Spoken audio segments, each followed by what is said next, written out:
Guys ভাবলাম যে আমার ফোনের ভিডিও কোয়ালিটিটা অতটাও লড়ছে, তাই জন্য প্রথমে বিকাশের দোকানে টাকা তুলতে চলে গেলাম। এখান থেকে ভাবলাম টাকাটা তুলে নিয়ে যাই আপনাদের বা আমাদের জন্য একটা ব্লগিং সেটআপের জন্য একটা ক্যামেরা স্ট্যান্ড কিনে নিয়ে আসি। তাই জন্য আমার বন্ধুদেরকে ডেকে নিয়ে গেলাম। ওই স্কুল থেকে আসতেছিল, ওকেও ডেকে নিয়ে আমি কিন্তু এখন ভেড়ামারার দিকে রওনা দিয়ে বললাম। অলরেডি কিন্তু গাইস ভেড়ামারার দিকে কিন্তু পুছাই গেছি, দেখি যাক।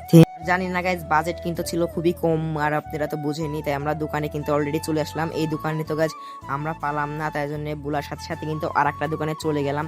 এই দোকানে এসেই কিন্তু আমরা কয়েকটা দেখাতে লাগলো, কিন্তু এগুলার বিল্ড কোয়ালিটি মানে একদমই খারাপ বলার, মানে এগুলো আর একবার কিনছিলাম না, আপনারা যারা আগেকার ব্লগ ভিডিও দেখেন ওইগুলো কিন্তু আমি ভেঙে ফেলেছিলাম, তাই জন্য এগুলো আমি আর নিলাম না। এগুলোর বিল্ড কোয়ালিটি ভালো না, এগুলো দেখাতে ছিল। দেখতে থাকেন আপনারা ভিডিওটা। মাউথ স্পিকারও আছে, আমার লাইট হবে। লিভেন কোনটা আনতে শুনেন? লিভেন কোনটা? ওটা লিভেন কোনটা? ফুল রাতো খালি বারবার গাইজ এটাই কিন্তু আমার পছন্দ হয়ে গেছিল, তাই জন্য এটা আমি আমার বন্ধুকে খুলতে বললাম। ও কিন্তু গাইজ আনবক্সিং করতেছিল নিজে হাতে, আর আমি কিন্তু ক্যামেরা ধরেছিলাম। আর ওই দোকানওয়ালা কিন্তু এতই শয়তান, মানে ক্যামেরা কিন্তু অ্যালাউ করতেছিল না ভিডিও করা। তারপরেও কিন্তু আমি একটু লুকায় লুকায় ভিডিও করেছি, দেখেন। আর এই জিনিসটা যদি ভালো হয় অবশ্যই কমেন্ট করবেন। এটা কিন্তু আপনাদের জন্য নিলাম, জানি না গাইজ পরবর্তীতে কী হবে। ব্লগ ভিডিও ভালো দেবে, আর ফোনটা খালি কিনলেই কিন্তু আমার হয়ে যাবে, কারণ ক্যামেরা কোয়ালিটি একবারে মানে বাজে, কিছু বলার নেই। আর গাইজ এটার প্রাইস যারা জানেন না তারা কমেন্ট বক্স চেক করবেন, তাহলে কিন্তু প্রাইসটা পেয়ে যাবেন।